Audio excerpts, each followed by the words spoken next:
In the sun-drenched village of Okina, nestled by the winding banks of the great river, lived a girl named Adamma.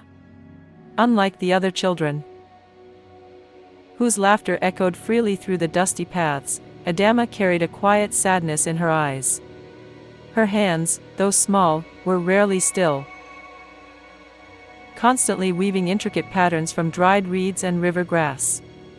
Yet, her creations, often left on the communal drying rocks, were rarely admired.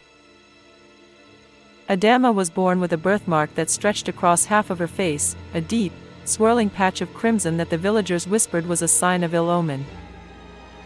While her younger sister, Neka, was celebrated for her flawless beauty and radiant smile, Adamma was often overlooked, sometimes even shunned.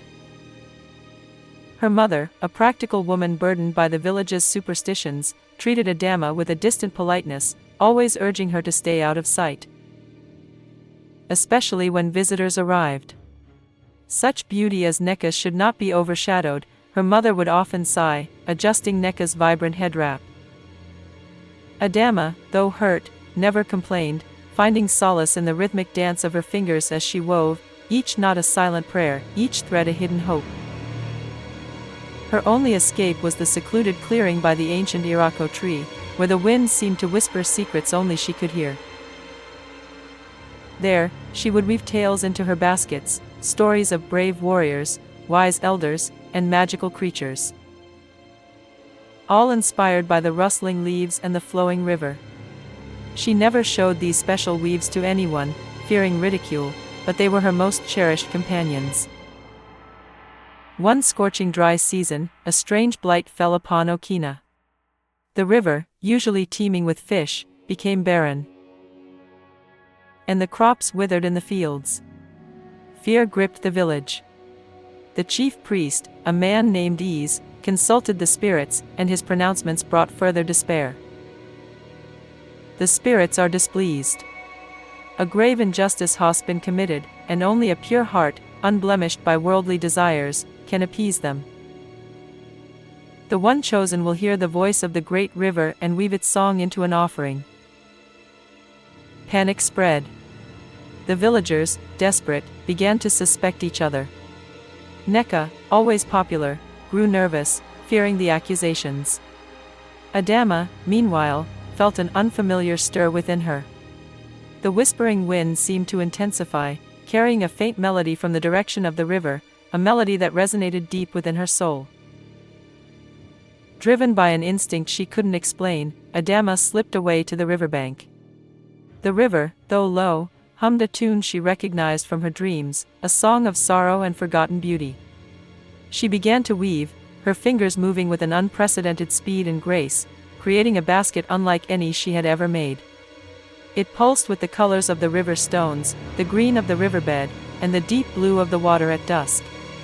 As she wove, images flashed in her mind: a fisherman, once a respected elder, now ostracized for a perceived slight against the river, a forgotten shrine overgrown with thorny bushes, a promise broken long ago. Unbeknownst to Adamma, Prince Obinna, the young and compassionate heir to the kingdom, had been traveling through Okina, observing the plight of its people. He was a man known for his wisdom and his habit of walking among his people in simple attire to truly understand their struggles. That evening, drawn by an inexplicable feeling, he approached the secluded riverbank. He saw Adamma, her face illuminated by the setting sun, her hands a blur of motion as she wove, a soft, ethereal glow emanating from the basket taking shape. The mark on her face seemed to fade in the warm light, replaced by an inner radiance. The next morning, at the chief's assembly, Ease called for the pure heart to come forward. Silence hung heavy in the air. Then, to everyone's astonishment, Adamma, guided by an unseen force, stepped forward, holding her intricately woven basket. The villagers gasped. Her mother looked away in shame, fearing Adamma would bring further disgrace. Adamma, her voice trembling but clear, spoke not of herself, but of the river's song, of the forgotten shrine, and of the need to acknowledge the wronged elder. As she spoke, the crimson mark on her face seemed to shimmer, and a sweet scent of river blossoms filled the air. Ease, the chief priest, looked at her with new eyes, recognizing the truth in her words. He touched the basket, and a wave of calm washed over him. "This is the song," he declared, "the river's own lament, woven by a hand guided by a pure heart." The villagers, moved by Adamma's simple honesty and the undeniable power of her weaving, quickly acted. They restored the elder's honor, cleaned the forgotten shrine, and offered communal prayers. Within days, the river began to swell, fish returned, and the parched earth drank greedily from the heavens. Prince Obinna, who had observed everything, approached Adamma. "Your heart shines brighter than any jewel, Adamma," he said, his voice gentle. "Will you come to the palace and share your gift?